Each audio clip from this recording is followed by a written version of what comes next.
Haish, penatnya. Kerja tak habis. Masalah orang lagi. Masalah duit lagi. Nak healing pun tak ada duit. Sis, okey tak? Air, minum air. Sis, kita healing jauh-jauh pun, tapi kalau hati kita bawa beban berat yang sama pun, penat juga kan? Nak tahu tak cara Nabi rehat macam mana?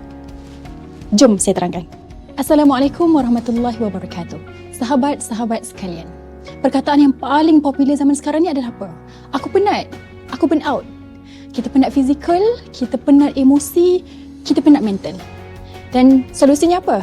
Kita pergilah percutian mewah-mewah, kita pergi cafe hipster, tangkap gambar estetik, kita selfie, upload kat media sosial.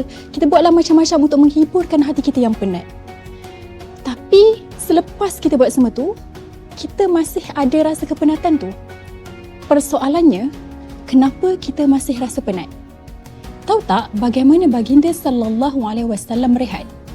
Baginda memanggil Bilal. Ya Bilal, arihna bis salah.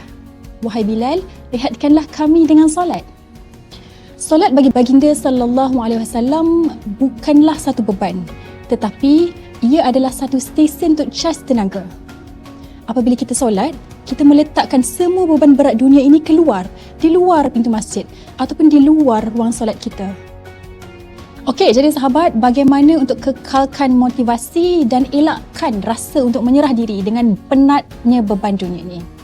Pertama sekali, kita perlu validasi emosi kita. Biasalah, kita manusia kan, kita ada lemah kita ada penat kita, maka it's okay to not feel okay. Kita rehat sekejap pun tidak mengapa. Itu yang pertama. Yang kedua adalah hubungan kita dengan Tuhan. Kita cek semula spiritual kita, bateri roh kita, orang kata. Bagaimana connection kita dengan Tuhan kita? Janganlah kita duk update dekat social media, dekat status, dekat story, update macam-macam kita penat, tapi kita lupa untuk update dengan Tuhan kita. Maka ambillah sejadah dan kita tunduklah menyerah kepada Tuhan. Makin dekat dahi kita dengan bumi, makin dekat kita dengan pencipta motivasi itu sendiri. Ingatlah, jangan hanya dicari healing merata-rata dan ke sana sini, tapi carilah ketenangan. Ketenangan itu datangnya daripada Tuhan. Oleh itu, jom kawan-kawan, kita rehat dengan solat. Wassalamualaikum warahmatullahi wabarakatuh.